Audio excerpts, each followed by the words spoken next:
Today we're going to be taking a look at the filming locations for Say Anything, a movie that supposedly takes place in Seattle, but 99% of the movie was filmed right here in Los Angeles, with just a couple of establishing shots being filmed up in Washington. And I'm going to show you those too with the help of a friend that lives up that way, but we're going to be focusing on those Los Angeles locations. So if you're ready, let's go see what we can find.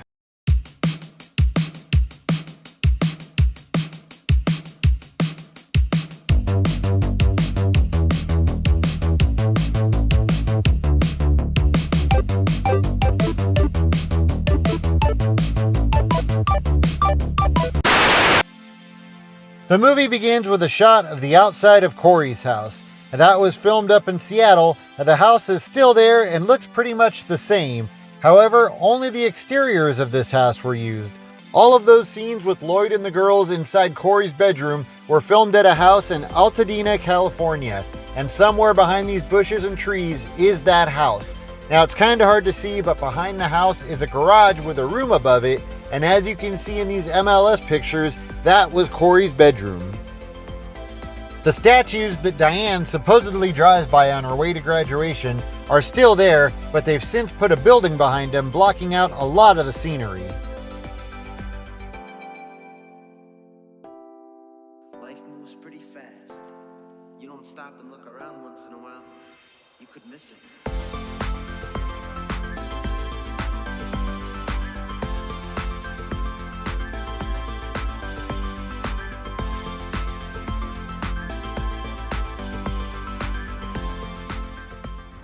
Of course, one of the first big scenes in the movie is their high school graduation, where Diane gives her big speech, you know, go back. Go back. That was filmed right here at Santa Monica College, but unfortunately, the amphitheater where the graduation takes place used to be located right here behind me. Now, not too long ago, the amphitheater was torn down and this building was built in its place, which is a student service center. You can still find some pictures online of what the amphitheater looked like, and you can see that it looked just like it did in the movie, of course, minus the high school logo.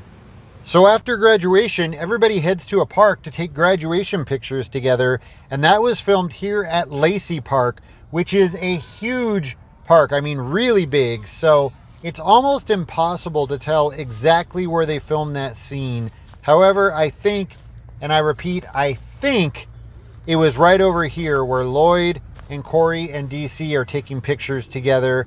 I tried matching up the trees that were behind them, but some trees have been removed, some new trees have been planted, so it's really hard to do that. But if this is where they were standing, that means right over here is where Diane and her father were. I actually think Diane's father was standing right in between these two trees. And this is such a great scene where Lloyd wants to take a picture with Diane without her knowing. So he decides he's going to just kind of stand next to her and do a photobomb. Of course, before photobombs were really a thing. And I believe it was right here where that photobomb takes place. Of course, Diane's standing in front of a tree, and behind Lloyd in the distance, there's a smaller tree that slants to the left. Here's the tree that Diane was standing in front of. There's now a few trees down there, but you see that one that slants to the left. And then down there across the path, there's that large bush that can be seen when Lloyd's first approaching Diane. And of course, Diane is pointing because her father just gifted her a brand new car, which makes no sense because she can't drive. But notice right there where the curb comes to an end, I believe right over here is where Diane's car was parked. And you can see right there where the curb comes to an end. This building right here is where Lloyd lived with his sister Constance, who of course was played by John Cusack's real-life sister, Joan Cusack. And we get the best shot of this building when Lloyd is standing in front of his neighbor's apartment practicing his kickboxing. And he had the bag hung up right here. You get a good shot of these stairs and of apartment number 1.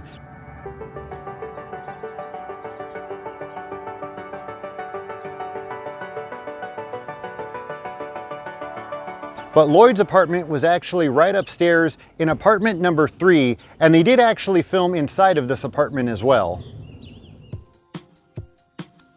James is taking a drive, rocking out to some Steely Dan as he pulls up to Golden Seasons, the retirement home that he runs.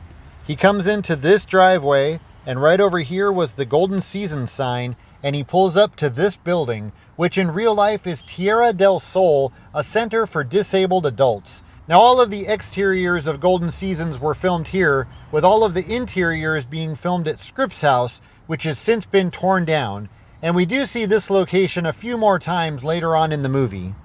So that big end of the year party that Lloyd brings Diane to takes place at this house right here behind me, mostly inside the house and in the backyard. And they did actually film inside the house. Actually, the owner just came outside and was talking to me, and he confirmed that they did film inside the house and in the backyard. However, there was at least one scene that takes place here in front when Lloyd comes out front and he's collecting keys, and Miss Evans, aka Lilith Crane, pulls up into the driveway, and Lloyd and her stand right here in front of the house having a conversation, and you can see these windows behind Lloyd. As keymaster, Lloyd feels that it's his responsibility to make sure that the last guest who's too intoxicated to drive makes it home okay.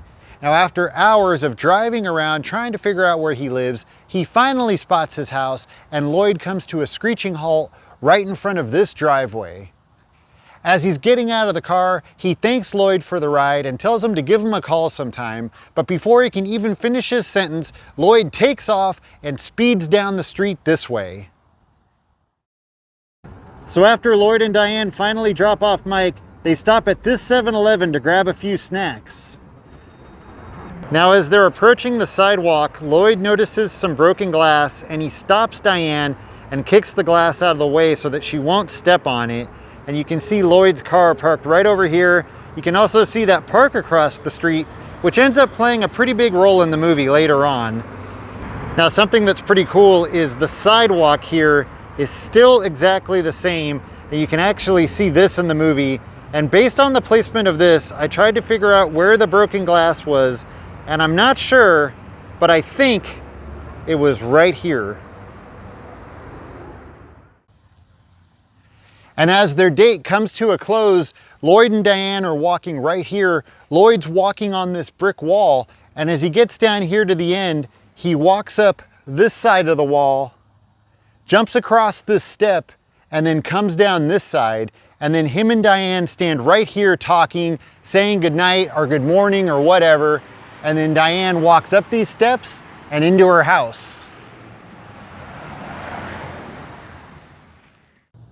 And then once Diane's inside her house, her and her father look out the window and they see Lloyd standing right here in the middle of the street, and he's bowing or stretching, or I don't know. He's being Lloyd and doing what Lloyd does.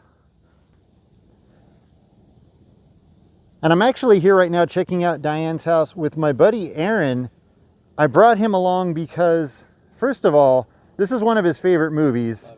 Also, he's one of the people that I've been checking out filming locations with since like way back, like 10, 15 years ago. And I also thought it would be cool to bring him along because he looks like Lloyd's friend, DC. He doesn't think so, but okay, hold on, wait, just look in the camera.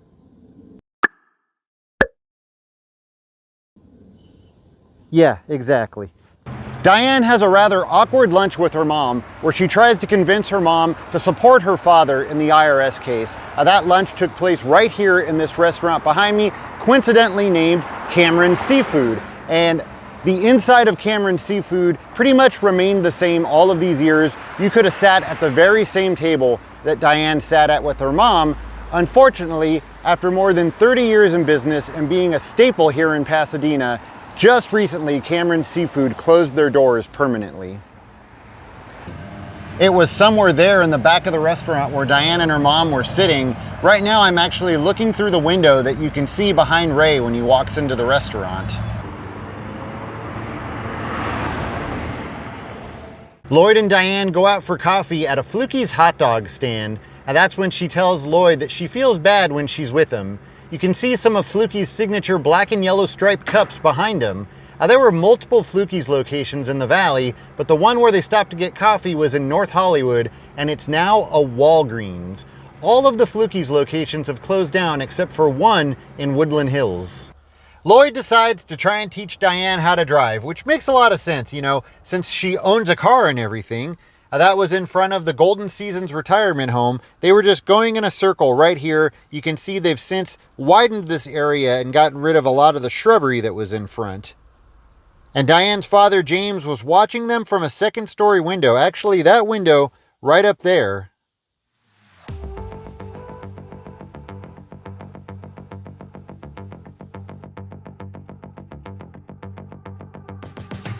We see Lloyd inside of a guitar store with Corey in DC, and he's telling him about how his relationship with Diane has progressed. Now, that was filmed right here inside of this building, which used to be part of Voltage Guitars. It's now a private studio for the singer Poe. So unfortunately, we're not able to go inside or see through the window, but we are able to see inside the space right next door, and it looks really similar to what we see in the movie. Just the size of the space and the set of stairs leading up to the loft. Of course, they are on the opposite side. This little shop behind me used to be a karate dojo, most famously used in The Karate Kid, but this is also where Lloyd does his kickboxing. As you can see, it looks a lot different in here now, but it actually remained a karate dojo for many years and still looked a lot like it did in The Karate Kid and Say Anything. Now, this building was only used for the interiors. There is a deleted scene where you see Lloyd and Diane outside of the karate dojo, and that was filmed somewhere else. And that was filmed here in front of this building, which is part of the South Pasadena Library. Now, we don't see a lot of the building, but you can see this window and this section of the building, and off in the distance you can see this building over here and this road sign. Lloyd's car would have been parked right here, and he's leaning up against it, holding the ice against his eye, and that's when Diane tells him that she needs him back in her life. But that scene is a bit later in the movie. Going back to where we were, Diane ends up breaking up with Lloyd after being pressured by her father. Lloyd is of course devastated, and he's driving around aimlessly, and we see him drive right past a giant teapot-shaped building, which is Bob's Java Jive in Tacoma, Washington. Lloyd then pulls over in the pouring rain and calls his sister from a payphone. Right here is where that payphone was. It was a prop payphone and manufactured rain. However, John Cusack was really talking to his sister Joan. Even though it was a prop payphone, they were able to rig it up so he could talk to his sister. Now notice how right down there the curb is starting to curve to the left. That's how you can tell where Lloyd's car was parked. The curb curves to the left just past Lloyd's car. You can also see the stoplights behind Lloyd from the intersection down there. Can't really see him right now because of this tree. But yeah, it was right here where Lloyd says one of those famous lines from the movie. Gave me my heart and she gave me a pen. Pretty crazy to think that right here is where that scene was filmed. We then see Lloyd driving around aimlessly again. He passes by a theater in downtown Seattle. Unfortunately, that theater is no longer there. It's now just a graffiti-covered building. Lloyd then passes by what in his mind is the site of his and Diane's first date, the mall where he sat at a table across from her while eating lunch. Now that was the Westlake Center in Seattle. It still looks pretty similar to how it did in the movie. So Lloyd doesn't know what to do to get over his depression from losing Diane, and out of desperation, he goes to visit some of his friends at Gas and Sip, which includes a young Jeremy Piven, and they were sitting right here on this brick wall, and it was actually somewhere right about here where they do that freestyle rap about Lloyd. Dude, I don't even feel that way about my car, man. You can still match up a lot of the stuff that you see behind his friends, like that electrical meter, and this section of window right here, and also that thing right above the door. All of that still matches up.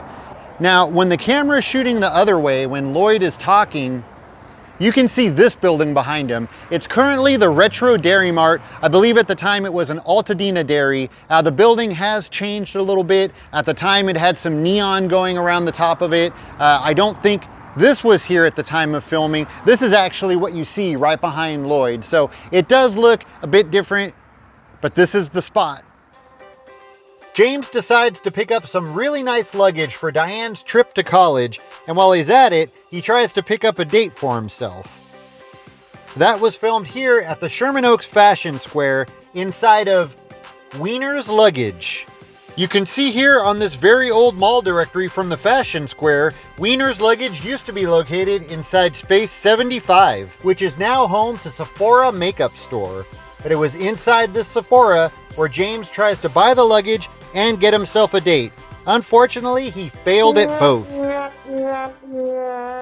Now, of course, the most famous scene in this movie, and arguably one of the most famous movie scenes of the 80s, is Lloyd holding up the boombox. But what you see in the movie is not the original footage for that scene. So Diane's laying in bed, Lloyd is supposedly outside of her house holding up the boombox. So the original footage that they shot is in fact across the street from Diane's house. There's a couple of different versions of how Lloyd is standing and how he's holding up the boombox. You can see a bit of this house behind him, and you can definitely see the address on the curb. But they were never quite happy with the footage that they got outside of Diane's house. So it was the last day of filming, they were across the street at 7-Eleven, and they noticed this park across the way, and they thought that would be a great place to do the boombox scene. So they grabbed the crew, they grabbed the equipment, and they ran across the street, and with just a few moments of daylight left, they captured the footage that you see in the movie. And that took place right here.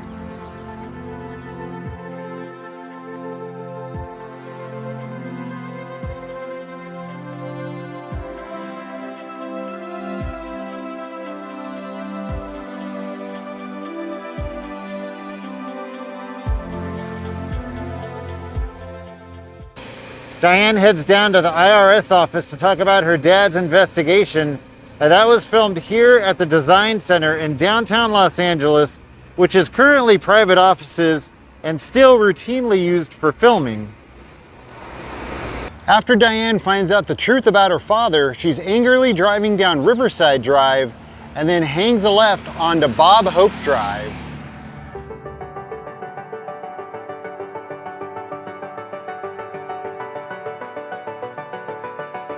The courthouse in downtown LA was used for an establishing shot, standing in as the Seattle DA's office, where James's lawyer is inside discussing his plea deal.